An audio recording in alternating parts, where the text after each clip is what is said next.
केंद्र में सरकार के गठन के बाद अब सभी की निगाहें 26 जून को होने वाले लोकसभा स्पीकर के चुनाव पर टिकी हैं। 18वीं लोकसभा के पहले सत्र की शुरुआत 24 जून से होगी और 3 जुलाई तक ये सत्र चलेगा।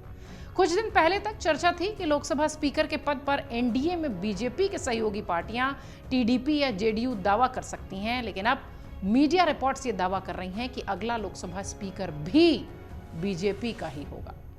लोकसभा स्पीकर के चुनाव की क्यों इतनी चर्चा हो रही है, क्यों ये पद इतना अहम है जिसको कि इसे हर पार्टी अपने ईगो से जोड़कर देखती है। आइए जरा आपको बताते हैं कि पहले लोकसभा अध्यक्ष का चयन कैसे होता था और अब संविधान में उसका क्या जिक्र है और कैसे उसका चयन होता है। संविधान के अनुच्छेद 93 में लोकसभा अध्यक्ष के चुनाव का पूरा उल्लेख है। इसके तहत लोकसभा अध्यक्ष के चुनाव की तारीख राष्ट्रपति द्वारा अनुमोदित की जाती है। इसके बाद लोकसभा सचिवालय चुनाव की अधिसूचना जारी करता है। राष्ट्रपति प्रोटेम स्पीकर को नियुक्त करता है, जो संसद के नए सदस्यों को शपथ दिलाएंगे। लोकसभा अध्यक्ष के चुनाव से एक दिन पहले यानी 25 जून को लोकसभा का कोई भी सदस्य महासचिव को संबोधित करते हुए लिखित रूप में लोकसभा अध्यक्ष के नाम का प्रस्ताव दे सकता है। लोकसभा अध्यक्ष का चुनाव सभा में मौजूद और मतदान करने वाले सदस्यों के साधारण बहुमत से होता है। अध्यक्ष पद के लिए कोई विशेष योग्यता निर्धारित नहीं है और लोकसभा का कोई भी सदस्य निर्वाचित अध्यक्ष के रूप में हो सकता है।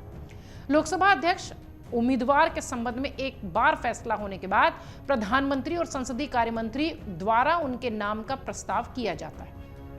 प्रस्ताव स्वीकृत होने के बाद पीठासीन अधिकारी घोषणा करते हैं कि प्रस्तावित सदस्यों को सभा का अध्यक्ष फिलहाल चुन लिया गया है। नतीजा घोषित होने के बाद नवनिर्वाचित अध्यक्ष को प्रधानमंत्री और नेता विपक्ष द्वारा आसन तक ले जाया जाता है।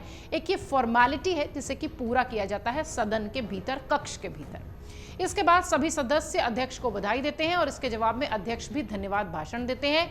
इसके बाद नया अध्यक्ष अपना पदभार ग्रहण कर लेता है। अब जानिए कि लोकसभा अध्यक्ष का जो पद है वो इतना अहम क्यों हो जाता है। भारत में लोकसभा अध्यक्ष निचले सदन का संवैधानिक और औपचारिक प्रमुख होता है। निचला सदन यानी लोकसभा। लोकसभा की कार्यवाही के संचालन की जिम्मेदारी अध्यक्ष की होती है। लोकसभा अध्यक्ष का पद यूं तो हर सरकार में अहम होता है, लेकिन मोदी सरकार के तीसरे कार्यकाल में इसकी अहमियत थोड़ी सी ज्यादा बढ़ गई है। दरअसल पिछले 2 कार्यकाल की तरह इस बार बीजेपी बहुमत के आंकड़े को पार नहीं कर पाई है और उस केंद्र की सत्ता में बने रहने के लिए चंद्रबाबू नायडू की टीडीपी और नीतीश कुमार की जेडीयू के समर्थन की जरूरत है।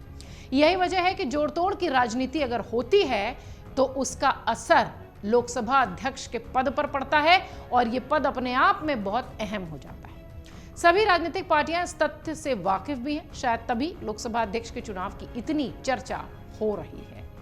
लोकसभा अध्यक्ष की शक्तियां क्या क्या होती हैं ये भी आपको बता देते हैं फटाफट। संसदीय बैठकों में लोकसभा अध्यक्ष ही एजेंडा तय करते हैं। इसके साथ ही किसी प्रस्ताव को स्वीकार करने या स्थगित करने, अविश्वास प्रस्ताव सहित तमाम अहम मसलों पर लोकसभा अध्यक्ष ही फैसला करते हैं। सदन के नियमों को लेकर अगर कोई विवाद है तो लोकसभा अध्यक्ष ही उस नियम की पूरी व्याख्या करते हैं, जिसे चुनौती नहीं दी जा सकती। ये एक मजबूत जो है अधिकार होता है अध्यक्ष के पास।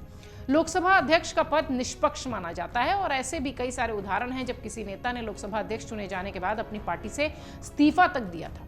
ऐसा ही नाम है पूर्व अध्यक्ष एन संजीव रेड्डी का। मार्च 1967 में देश की 4थी लोकसभा के वो अध्यक्ष चुने गए और कांग्रेस से उन्होंने इस्तीफा दे दिया। सदस्यों के असंसदीय व्यवहार पर उन्हें दंड देने या उन्हें सदन की सदस्यता से अयोग्य घोषित करने का अधिकार भी लोकसभा अध्यक्ष के पास होता है। अब जानिए कि 18वीं लोकसभा में अध्यक्ष पद के नाम के लिए किन की चर्चा तेज है। कुछ मीडिया रिपोर्ट्स में दावा है कि ओम बिरला दोबारा एक बार फिर लोकसभा अध्यक्ष चुने जा सकते हैं। मोदी सरकार के पिछले कार्यकाल में ओम बिरला ने ही लोकसभा अध्यक्ष के पद की जिम्मेदारी निभाई थी। एनडीए के सहयोगियों की बात करें तो बीजेपी सांसद डी पुरंदेश्वरी के नाम की भी चर्चा खूब है। दरअसल पुरंदेश्वरी आंध्र प्रदेश बीजेपी के अध्यक्ष होने के साथ साथ टीडीपी चीफ चंद्रबाबू नायडू की साली भी हैं, उनकी पत्नी की बहन है। ऐसे में एनडीए में पुरंदेश्वरी के नाम पर सहमति बन सकती है, ऐसा कहा जा रहा है। विपक्ष अगले सप्ताह लोकसभा अध्यक्ष के पद के लिए होने वाले चुनाव में अगर अपना उम्मीदवार उतारकर चुनाव की स्थिति पैदा करता है तो यह आजाद भारत के इतिहास में पहली बार होगा कि कोई पीठासीन अधिकारी का चयन हमेशा आम सहमति से होता है। लेकिन आजादी से पहले संसद को केंद्रीय विधानसभा कहा जाता था और इसके अध्यक्ष पद के लिए पहली बार चुनाव हुआ था 24 अगस्त 1925 को, जब स्वराज पार्टी के उम्मीदवार विट्ठल भाई जे पटेल ने टी रंगचारियार के खिलाफ ये चुनाव जीता था। अगर विपक्ष इस तरीके का कोई कदम उठाता है तो एक बार फिर ये इतिहास बनेगा। लोकसभा में अपनी बढ़ी हुई ताकत से उत्साहित विपक्षी इंडी गठबंधन अब आक्रामक तरीके से उपाध्यक्ष के पद की मांग कर रहा है, जो परंपरागत रूप से विपक्षी दल के सदस्य के पास होता है। कांग्रेस के एक वरिष्ठ नेता कहते हैं कि अगर सरकार विपक्ष के नेता को उपाध्यक्ष बनाने पर सहमति नहीं करेगी तो हम लोकसभा अध्यक्ष के पद के लिए चुनाव लड़ेंगे। लोकसभा चुनाव के विपक्षी गठबंधन ने 234 सीटें जीती हैं, जबकि बीजेपी के हिस्से वाली जो एनडीए है उसे 293 सीटें मिली हैं। हालांकि तीसरी बार सत्ता बरकरार है। 16 सीटों के साथ तेलुगु देशम पार्टी, टीडीपी, चंद्रबाबू नायडू की पार्टी और 12 सीटों के साथ जेडीयू, नीतीश कुमार की पार्टी बीजेपी की सबसे बड़ी सहयोगी है। बीजेपी ने अकेले के दम पर 240 सीटें जीती हैं। इस लिहाज से भी इस बार 18वीं लोकसभा लोकसभा अध्यक्ष का जो पद है वो बहुत अहम भी है और बहुत दिलचस्प भी होगा। लोकसभा अध्यक्ष का जो पद है उसका जो चयन है उसका अगर चुनाव होता है तो वो पूरी प्रक्रिया बहुत ज़्यादा देखने लायक होगी और सबको इंतज़ार भी है कि लोकसभा अध्यक्ष कौन होने वाला है। अगर आप ये वीडियो YouTube पर देख रहे हैं तो हमारे चैनल को सब्सक्राइब करें और बेल आइकन को दबाना ना भूलें। अगर आप Facebook पर ये वीडियो देख रहे हैं तो हमारे पेज को लाइक करें।